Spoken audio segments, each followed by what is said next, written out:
देवाणि विनायको सच्चिदानन्दरूपाय विश्वोत्पत्त्यादिहेतवे तापत्रय विनाशाय श्रीकृष्णाय नमः। श्री रामचंद्र भगवान की जय। श्री हनुमान जी महाराज की जय। श्री राधा कृष्ण भगवान की जय। श्री आरासुरंबिका मात की जय। श्री सद्गुरु भगवान की जय। श्री सत्य सनातन धर्म की जय। ओम नमः पार्वतीपतये हर हर महादेव।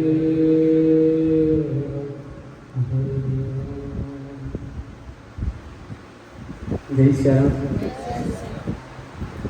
जोड़ा जोड़ा में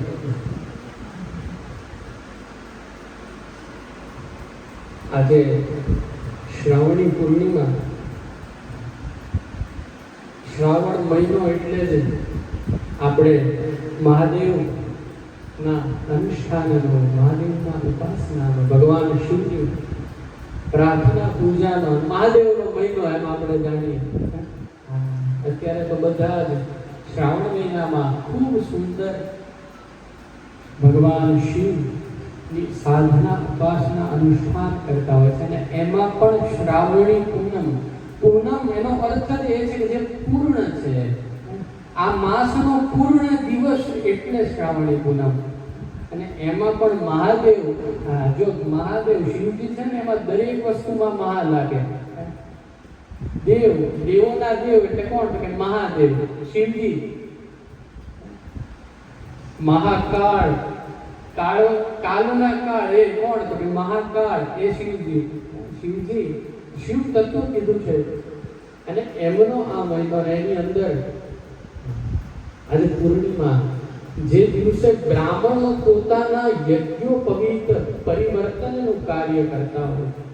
યજ્ઞોપવિત એમ કહેવાય કે બ્રાહ્મણને જે બીજો જન્મ બ્રાહ્મણનો ब्रह्म कर्मनो जो कोई अधिकार आपतो होय, वेद अध्ययननो जो कोई अधिकार आपतो होय, ब्राह्मणने ब्रह्मत्व प्रदान जो कोई करतो होय तो यज्ञोपवीत। आ વધારે સમય નહીં લઉં, આપ થાક્યા છો હું સમજુ છું, પણ જે દિવસોનું મહત્વ છે, જે તહેવારોનું, જે વસ્તુઓનું મહત્વ છે સમજવું જરૂરી છે। માટે સંક્ષિપ્તમાં બ્રાહ્મણોને જે બ્રહ્મત્વ આપનાર જનોય જેને કહીએ યજ્ઞોપવિત પરિવર્તનનો આ જે દિવસ, જો બ્રાહ્મણ એને સર્વશ્રેષ્ઠ એટલે કીધા કે બ્રાહ્મણ પોતાના ખભા ઉપર બ્રહ્મા વિષ્ણુ મહેશને ધારણ કરીને કરે છે। તમે જોજો કોઈ જનોય હોય તો જનોયના 3 દોરા હોય। એ 3 દોરા એ ત્રણે ત્રિદેવનું પ્રતીક છે ને જે આ ગાંઠ બંધાય છે એ ગાંઠ એ પરબ્રહ્મનું અંશ છે કે આ ત્રણેયને બાંધી કોણે રાખ્યા છે? આ ત્રણેયના અધિષ્ઠાતા કોણ છે? આ ત્રણેયના દાતા કોણ છે? તો એ પરબ્રહ્મ છે, જે ઓમકારનો નાદ અથવા શિવ તત્વ જેમાં લીન છે। શિવ જેનું ધ્યાન ધરે છે, આપણે જોઈએ ને કે શિવજી સમાધિસ્થ છે, તો શિવ જેની સમાધિમાં લીન છે એ પરબ્રહ્મ એની ગાંઠ હોય છે। અને કહેવાય છે કે બ્રાહ્મણો પોતાના હૃદય પાસે એ ગાંઠ ધારણ કરે છે ને એના દ્વારા ભગવાન બ્રાહ્મણોના હૃદયમાં ઉતરીને એમ કહે છે કે હવે તમે બ્રહ્મ કર્મ કરો। આપણા પહેલાના સમયમાં તો દરેક વર્ણ પ્રમાણે જનોય હતી। ક્ષત્રિયોની જનોય, વૈશ્યોની જનોય, શૂદ્રોની જનોય। બીજી વસ્તુ આજે સમરસતા આપણા દેશમાં ખતમ થતી જાય। લોકોને સમભાવ નથી, હું ઊંચો આ નીચો। આપણે ત્યાં આ ન હોવું જોઈએ। સનાતન કહે છે કે વસુધૈવ કુટુંબકમ, અને વસુધૈવ કુટુંબકમની ભાવના એવું કહે છે। આપણા વેદ એ સનાતનના વેદ મંત્રો એવું કહે છે કે બ્રાહ્મણસ્ય મુખમાસિત બાહુરાજન્ય, કે બ્રાહ્મણ એ ભગવાનનું મુખ છે, ક્ષત્રિય એ ભગવાનની બાહુ છે, હાથ છે, બે ભુજા છે, વૈશ્ય ભગવાનનું ઉદર અને ભગવાનના ચરણ એ શુદ્ર સ્વરૂપ છે. આમ ભગવાન કહે છે કે બધું હરિમય છે. સ એકદા ભવતી સ વિધા ભવતી સ સર્વધા ભવતી. આપણે તે કહેવાય છે કે ભગવાન એક નથી, 22 નથી, 11 નથી, 33 કોટી નથી. એ સર્વત્ર વ્યાપક છે. જેટલી વસ્તુઓ છે એમાં ભગવાન છે. કેટલા પ્રસંગો નરસિંહ નારાયણ સ્તંભમાંથી પ્રગટ થયા. એટલે તો સનાતનમાં પૃથ્વીને દેવી, પૃથ્વીને માનીએ, જળને માનીએ, વાયુ, આકાશ, અગ્નિ, દરેક વસ્તુમાં આપણે એમ કહે છે કે બ્રહ્મ તત્વ જેમાં છે એ દરેક આ બ્રહ્માંડમાં છે. અને જ્યાં જ્યાં બ્રહ્મ વ્યાપક છે એ આ બ્રહ્માંડ છે. એટલે જ આને બ્રહ્માંડ કહે. અને એ બ્રહ્માંડની અંદર પૃથ્વી એ તો બહુ નાનકડી વસ્તુ છે. અને એની અંદર આપણે નાના નાના મનુષ્યો. અને આપણે જો એવો ભેદભાવ કરીએ કે હું ઊંચો અને હું નીચો, તો ભગવાન પછી એમ કે મહાપુરુષો પાસે હું સાંભળ્યું છે કે ભગવાન ગીતાજીમાં કહે છે કે સર્વ ધર્માન પરિત્યજ્ય મામેકમ શરણમ તવ અહમ ત્વામ સર્વ પાપેભ્યો મોક્ષયિષ્યામિ મા સુધા. ભગવાન કહે છે કે સર્વ ધર્માન પરિત્યજ્ય, દરેક ધર્મનો ત્યાગ. દરેક ધર્મનો ત્યાગ એટલે આપણે કહીએ ને કે પિતાનો ધર્મ શું, માતાનો ધર્મ શું, પુત્રનો ધર્મ શું. આજે જો મારો પુત્ર સ્વરૂપ છે, હું કોઈકનો દીકરો છું, તો જ્યાં મારી દીકરાની ફરજ આવે તો ત્યાં મારો ધર્મ શું. ફરજ એટલે ધર્મ. આપણે કેમ જીવવું એટલે ધર્મ. આ જ સમજાવવા માટે ભગવાને પૂર્ણ અવતાર લીધા. આપણે ત્યાં જો અવતાર 3 પ્રકારના: જ્ઞાન અવતાર, ક્રિયા અવતાર અને પૂર્ણ અવતાર. જ્ઞાન અવતાર એટલે ભગવાન વેદ વ્યાસજી છે, વામન નારાયણ છે, કપિલ નારાયણ છે. આ બધા જ્ઞાન અવતાર. જ્ઞાનની ઉત્પત્તિ માટે જ્યારે ભગવાને એક વેદ નારાયણ પ્રગટ થયા, એમાંથી 4 વેદમાં વિભાજન વેદ વ્યાસજીએ કર્યું, જે ભગવાનનું સ્વરૂપ અવતાર છે. એમ જ્ઞાન અવતાર, ક્રિયા અવતાર, નરસિંહ નારાયણ ક્રિયા અવતાર. કેમ તો કે ક્રિયા માટે, કોઈકના વધ માટે ભગવાને અવતાર લીધો, અવતરિત થયા. અને કીધું કે પૂર્ણ અવતાર. પૂર્ણ અવતારનો અર્થ જ એ છે કે સંપૂર્ણ મનુષ્ય જીવન દરમિયાન આપણે કેમ જીવવું, કેમ શું કરવું, આપણે કેવી રીતના પોતાનું જીવન વ્યતીત કરવું જોઈએ એ શીખવાડવા માટે ભગવાને પૂર્ણ અવતાર લીધો. બાકી ભગવાન સંકલ્પ માત્ર કરે ત્યાં રાવણની મૃત્યુ થઈ જાય.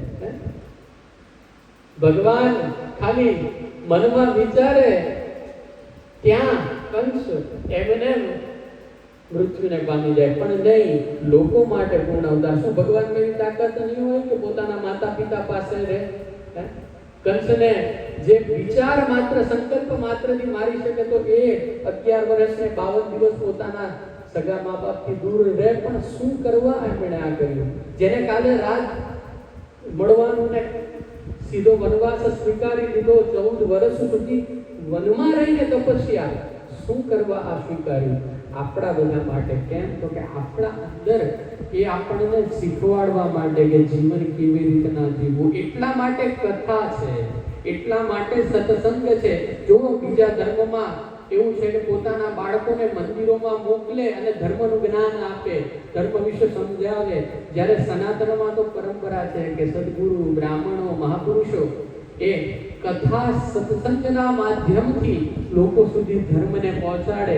અને જ્યારે કથામાં આવેલા વડીલો આ પ્રસંગો સાંભળે, ઘરે જઈને પોતાના બાળકોને કે દીકરાઓને વાર્તાના સ્વરૂપમાં કે જો બેટા રામજીનો જન્મ થયો તો આવું કર્યું, આમ થયું, આ કથા. અને એના દ્વારા સંસ્કારનું બીજ બાળકમાં પરોતા. પણ આજે આપણી એ દુર્દશા છે કે આજે વડીલોને આપણે વૃદ્ધાશ્રમમાં મૂકી દીધા, અથવા તો બાળકોને અન્ય એટલી બધી ક્રિયાઓમાં લગાડી દીધા કે બાળકોને વડીલોને સાથે રહેવાનો સમય જ નથી. ફોને આપણને એટલા વ્યસ્ત કરી દીધા કે આપણે પોતાના વડીલો પાસે જઈ નથી શકતા, વડીલોને સમય આપી નથી શકતા. અને એટલા માટે ક્યાંક આજે હિન્દુ સમાજ પર અત્યાચાર થાય છે, સનાતની ઉપર અત્યાચાર થાય છે. ધ્યાન રાખજો, સનાતન પરબ્રહ્મનું સ્વરૂપ છે. બીજા તો સંપ્રદાય કીધા છે. સંપ્રદાય એ માર્ગ છે. સ્વામિનારાયણ સંપ્રદાય, શાક્ત સંપ્રદાય, વૈષ્ણવ સંપ્રદાય, આ બધા સંપ્રદાય છે. રામાનંદી સંપ્રદાય, આ બધા રસ્તા છે. ભગવાન રામ માર્ગ છે, શિવ માર્ગ છે, કૃષ્ણ માર્ગ છે જવાનો ઓમકાર સુધી છે, પરબ્રહ્મ સુધી છે, નિર્ગુણ નિરાકાર પરબ્રહ્મ સ્વરૂપ ભગવાન સુધી જવાનું છે. અને એની સાક્ષીનો અનુભવ આપણે બધા કરીએ છીએ, સમજતા નથી. કેમ? કારણ કે આપણને જ્ઞાન નથી. કેવી રીતના? તો આપણે જ્યારે બહેનોને પૂછું, બહેનો રસોઈ બનાવે તો બહેનોને એવો વિચાર આવે ને કે આટલું મીઠું નાખી દઉં, રસોઈ બનાવો એમાં મીઠું નાખો કોઈ સામગ્રી, તો એમ થાય કે આ 1 ચમચી નાખી દઉં, વાંધો નહીં આવે, બરાબર થશે. કે પછી એમ થાય કે ના ના સારું થઈ જશે તો ઉભો રહે, અડધું ઓછું કરી નાખું. થાય કે નહીં આવું? આ અંદરથી કોણ કહે છે? કે પરબ્રહ્મ જ કહે છે. જો આપણે ભગવતમય હોય આપણું જીવન, જો આપણું જીવન ભક્તિમય હોય તો પરબ્રહ્મ જ અંદરથી કહે કે હા આટલું નાખી દે. આ ભાઈઓ વ્યવસાય કરે, ધંધો કરે, નોકરી કરે, ત્યારે આપણે કોઈ નિર્ણય લઈએ ત્યારે આપણને અંદરથી નિર્ણયમાં સહમતિ કોણ આપે છે? કે પરબ્રહ્મ જ આપે છે. એટલે જ કીધું કે હરિવ્યાપક સર્વત્ર સમાના. હરિ સર્વત્ર વ્યાપક છે, પરબ્રહ્મ સર્વત્ર વ્યાપક છે. પણ એ તો આપણી ઉપર છે કે આપણે આપણી જાતને ભગવાનના શરણાગત માનીએ કે ન માનીએ. ત્યાં આપણો અહમ આપણને નડે કે ન નડે, આપણી બુદ્ધિ આપણને નડે કે ન નડે. એટલે જ ભગવાને કીધું ને કે 4 વર્ણ એમાં બનાવ્યા કર્મના આધારે. કર્મ યોગેન વિભાજિતમ ચતુર્વર્ણમ મયા સૃષ્ટમ. ભગવાને ગીતાજીમાં 13મા અધ્યાયના 7મ શ્લોકમાં આ કીધું કે 4 વર્ણ એ મેં કર્મના આધારે વિભાજન કર્યા. બ્રાહ્મણનું કર્મ શું? તો બ્રહ્મ કર્મ કરવું. ક્ષત્રિયોનું કર્મ છે રક્ષા કરવી. એટલે ભગવાને કીધું મારી બાહુ છે. બ્રાહ્મણ મુખ છે. કેમ? કારણ કે વેદ મંત્રો બ્રહ્મ કર્મ મુખથી થાય. ભગવાને કીધું ક્ષત્રિય મારા બાહુ છે. કેમ? તો કે રક્ષા બાહુ દ્વારા, હાથ દ્વારા થાય. ભગવાને કીધું વૈશ્ય મારા ઉદર છે. વૈશ્ય એટલે કોણ? જે વ્યાપાર કરે છે, વ્યાપારી છે, ધનની આપ-લે કરે છે. એ ભગવાને કીધું મારું ઉદર છે, મારું પેટ છે. અને કીધું શૂદ્ર એ મારા ચરણ છે. કેમ? તો કે ચરણ એની સેવા થાય. જો આપણે કોઈના શરણાગત એટલે શું? દંડવત પ્રણામ. દંડવત પ્રણામ એટલે શું? કે દંડની જેમ પ્રણામ. સીધા સુઈને આપણે ભગવાનના શરણાગત થઈએ. દંડવત પ્રણામ.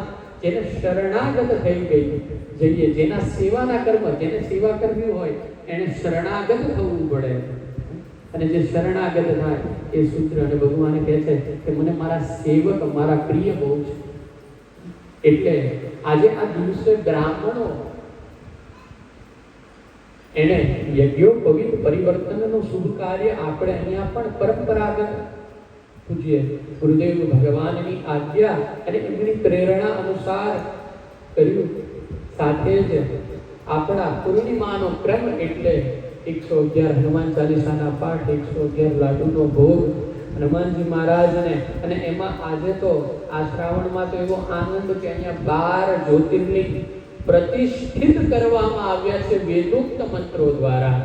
ખાલી દર્શન નથી, વેદોક્ત મંત્રો દ્વારા, વેદોક્ત ક્રિયા દ્વારા. જેમ આપણે ગણેશ ચતુર્થીમાં ગણેશજીને આપણે ઘરે તેડાવી 10 દિવસ અથવા મનોરથ અનુસાર યથાશક્તિ આપણે પ્રતિષ્ઠિત કરીએ ગણેશજીને, એવી રીતે અહીંયા 12 જ્યોતિર્લિંગ પ્રતિષ્ઠિત કર્યા છે, જેના ઉપર રોજ અહીંયા અભિષેક, પૂજન, દર સોમવારે રુદ્ર યાગ થાય છે. એ આપ બધા માટે છે. માટે હજી આજે તો પૂનમ છે, હજી 23 તારીખ સુધી અહીંયા ભગવાન બિરાજવાના છે. એનો લાભ આપે લેવો. કદાચ તમે મહેનત કરશો તો આખા મહિનામાં 12 જ્યોતિર્લિંગ કરવા બહુ અઘરા છે. 12 જ્યોતિર્લિંગે જવું, દર્શન કરવા, અભિષેકનો તો વારો આવે કે કેમ, પણ અહીંયા પૂજ્ય ગુરુદેવ ભગવાનની પ્રેરણા અને પૂજ્ય હનુમાનજી મહારાજની આજ્ઞાથી આપ બધા માટે અહીંયા આ 12 જ્યોતિર્લિંગ પ્રતિષ્ઠિત કરવામાં આવ્યા છે. માટે એનું પૂજન, અભિષેક આપ અહીંથી કરી શકો છો. સાથે જ આજના પૂનમના યજમાન, આમ તો યજમાન ન કહેવાય, અમારા ઘરના જ સદસ્ય જેવું જેમનું જીવન છે, એટલું ધર્મમય ને ભક્તિમય જીવન છે. પૂજ્ય ગુરુદેવ ભગવાન અને હનુમાનજી મહારાજના ચરણોમાં એવી પ્રાર્થના કે એમને આમ જ ધર્મ પાલન થાય. ભગવાન એમના ઉપર એવી કૃપા કરજો કે ધન ધાન્ય ઐશ્વર્ય સમૃદ્ધિ બધું એમને પ્રદાન કરજો. કારણ કે ધર્મ મૂળ છે અને મને ખાતરી છે કે જેણે જેણે ધર્મનું આચરણ કર્યું છે એને આપણે કહીએ ને ધર્મો રક્ષતી રક્ષિત. તમે ધર્મની રક્ષા કરો, ધર્મ તમારી રક્ષા કરશે. એટલે ચોક્કસ ખાતરી છે ભગવાન એમને જીવનમાં આમ ને આમ આગળ વધારે અને એમના સંપૂર્ણ પરિવારનું કલ્યાણ કરે. એ જ સાથે અમુક જે જાહેરાતો, બીજી એક આનંદની વાત, ઘરમાં બેઠો છું એટલે કહું કે પૂજ્ય ગુરુદેવ ભગવાન અને હનુમાનજી મહારાજના આશીર્વાદથી, આપ બધાના પ્રેમના આશીર્વાદથી, આપના પ્રેમના કારણે હમણાં જ 3 દિવસની અમેરિકાની યાત્રા કરી આવ્યો.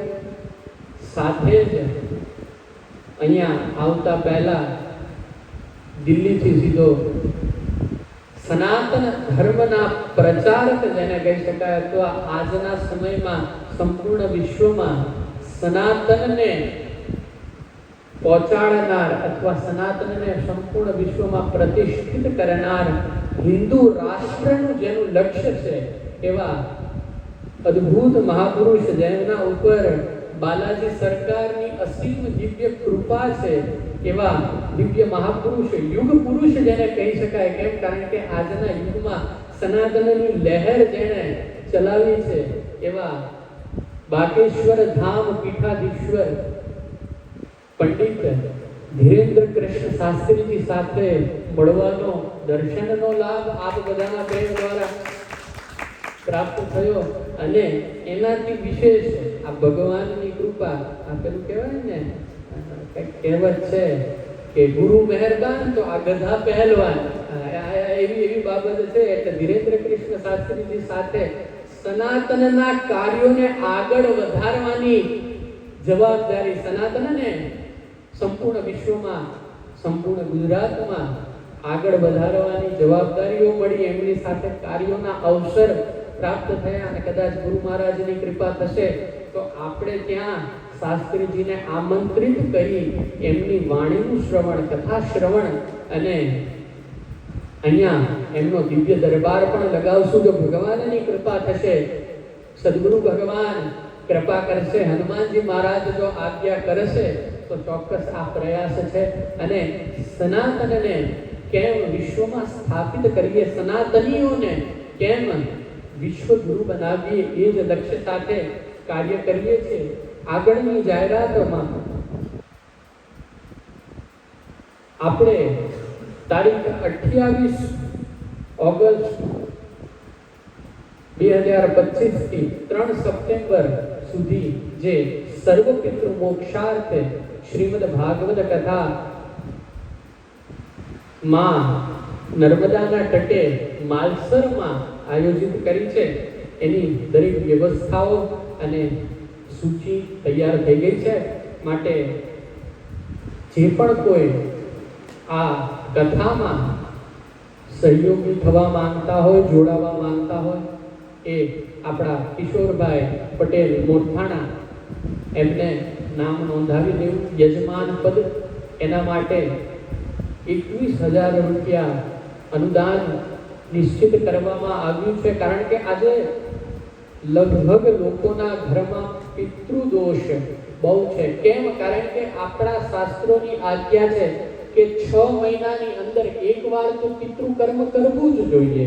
નારાયણ બલિ કરો, કોઈક પિતૃઓને સ્મરણ કરી એમની તિથિના દિવસે બ્રહ્મ ભોજન, સંતોને ભોજન પ્રસાદ દક્ષિણા, પિતૃઓને યાદ કરી અને આપણે સત્કર્મ, ગાયોને ચારો, ગાયોની સેવા અથવા કોઈ પણ સત્કર્મ પિતૃઓના સ્મરણાર્થે કરવું જોઈએ. પરંતુ સમય અને જ્ઞાનના અભાવે ખૂબ ઓછું આપણે આ પિતૃ કાર્ય કરી શકતા હોઈએ છીએ અને એના લીધે આજે આપણે ત્યાં પિતૃદોષ લગભગ ઘરે ઘરે જોવા મળતું હોય છે ને જેના લીધે ક્યાંક આપણે થોડા ઘણા દુઃખી હોઈએ છીએ. જો મહાપુરુષો કહે છે કે ભગવાનનું કામ છે કરુણા કરવાનું. આપણે જાણીએ ને સચ્ચિદાનંદ રૂપાય વિશ્વોત્પત્યાદિ હેતવે, ભગવાનનું સ્વરૂપ આ કેવું છે એ બધું જાણ્યું પછી કીધું કે ભગવાનનું કર્મ કેવું, તો કે ભગવાનનું કર્મ એક જ, શું? તો કે કરુણા કરવાનું, કૃપા કરવાનું. અથવા આજે જો તમે ઐશ્વર્યવાન હોય, આજે જો તમે ધનવાન હોય, તમારા ઘરમાં પુત્ર પૌત્રાદિ બધા સારા કયા ગયા હોય, તો માનજો કે તમારા પિતૃઓની કૃપા છે. તમારા પિતૃઓ તમારા પૂર્વજોની પુનાય છે. પિતૃ એટલે આપણા પૂર્વજ, એમની કૃપા આપણી ઉપર છે અને એના લીધે આજે આપણે સમૃદ્ધ છીએ. માટે જેણે આપણને ધન ધાન્ય ઐશ્વર્ય પ્રદાન કર્યું, આપણને સમૃદ્ધ બનાવ્યા, તો આપણી પણ ફરજ છે કે પિતૃ કર્મ દ્વારા આપણે એમને બળ પ્રદાન કરીએ, આપણે એમને સક્ષમ બનાવીએ. કારણ કે જેટલા પિતૃ સક્ષમ એની કરતા વધારે આપણે સક્ષમ થશું. કારણ કે મા બાપ તો હંમેશા છોકરાઓનું સારું જ વિચારે. અને ઘણા લોકો એનું કહેવાનું હતું કે અમે સંપૂર્ણ કથાનો ખર્ચ ન કરી શકીએ, પણ અમારે કથાનો લાભ લેવો છે. અને જે ઉપલક્ષે આપણે આ 21,000 ન્યોછાવરી રાખી પિતૃ કથાનું આયોજન કર્યું છે, જેમાં જે પણ લોકો જોડાવા માંગતા હોય, યજમાન પદ લેવા માંગતા હોય, એ લોકો પણ કિશોરભાઈને સંપર્ક કરી શકે છે.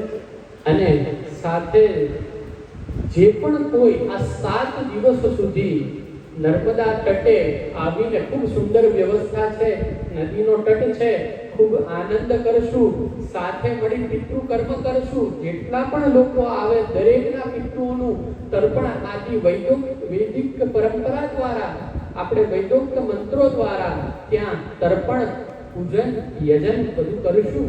એટલે જે પણ ધર્મ પ્રેમી લોકો આવવા માંગે એ પણ પોતાનું નામ નોંધાવી શકે છે. શરત એટલી છે કે 20 તારીખ સુધીમાં દરેક લોકોએ નામ નોંધાવી દેવું અને સાથે જ એની જે પણ અનુદાનની ક્રિયાઓ છે પૂર્ણ કરી દેવી. કારણ કે અત્યારે એડવાન્સ સમય એટલે એડવાન્સ આપીને જ આગળ કામ ચાલે. માટે જે પણ લોકો આવવા માંગે એ લોકો પોતાનું અનુદાન, પોતાનું નામ ખાસ નોંધાવી દેવું. અહીંયાથી ત્યાં સુધી આશ્રમથી તમને પાછા આશ્રમ સુધી લઈ જવાની જવાબદારી એ અમારા કિશોરલાલને એમની સંપૂર્ણ ટીમે જવાબદારી લીધી છે. અહીંયાથી બસની વ્યવસ્થા કરવામાં આવી છે. માટે અને ત્યાં પણ બધી ખૂબ સુંદર વ્યવસ્થા છે. પંચમુખી હનુમાનજીનો આશ્રમ છે, એટલે આપણે તો હનુમાનજી પાસે જવું છે, પિતૃઓને યાદ કરવા છે, પિતૃ કર્મ કરવા છે અને ભાગવતજીનું શ્રવણ કરી આપણા પિતૃઓને મૃત્યુ બાદ મોક્ષની પ્રાપ્તિ અપાવીએ, પિતૃઓને તૃપ્ત કરીએ અને આપણે જીવતા જીવ સ્વર્ગની અનુભૂતિ કરીએ. કથા શ્રવણ દ્વારા ભગવાન કહે છે કે વૈકુંઠની પ્રાપ્તિ થાય. વૈકુંઠનો અર્થ જ છે વિગત કુંઠા બુદ્ધિ તસ્ય વૈકુંઠ. વૈકુંઠ ક્યાં? વૈકુંઠ એટલે શું? કે જેની મનમાં, જેની બુદ્ધિ માંથી કુંઠિતતા એટલે અમુક ગાંઠો બંધાઈ ગઈ હોય, અમુક આપણને અમુક ગાંઠો જે બંધાઈ ગઈ એ બધી છૂટી જાય, જીવન સરળ થઈ જાય, જીવન સરસ થઈ જાય, એટલે જીવતે જીવ વૈકુંઠ કહેવાય. આમ કથા શ્રવણ દ્વારા બિનુ સત્સંગ વિવેક ન હોય, આપણે જીવનમાં ધર્મની સ્થાપના કરીએ, આપણા પરિવારમાં ધર્મની સ્થાપના. હું અનેક વાર કહું છું કે સુખી થવું અઘરું નથી, પણ માણસના મનમાં એટલી બધી લાલસા છે ને કે આમ જાઉં એટલે સુખી થઈ જાવ, ફલાણું કરું એટલે સુખી થઈ જાવ, આટલા પૈસા કમાઈ જાવ એટલે સુખી થઈ જાવ. તો આ બધામાંથી સાચો માર્ગ શું છે સુખી થવાનો? એ આ ભગવત ચરિત્રો, કથાઓ આપણને શીખવે અને આપણા સૌના જીવનમાં ભગવાન સુખ શાંતિ સમૃદ્ધિ પ્રદાન કરે એવી ભગવાનના શ્રી ચરણોમાં પ્રાર્થના. જય સિયા.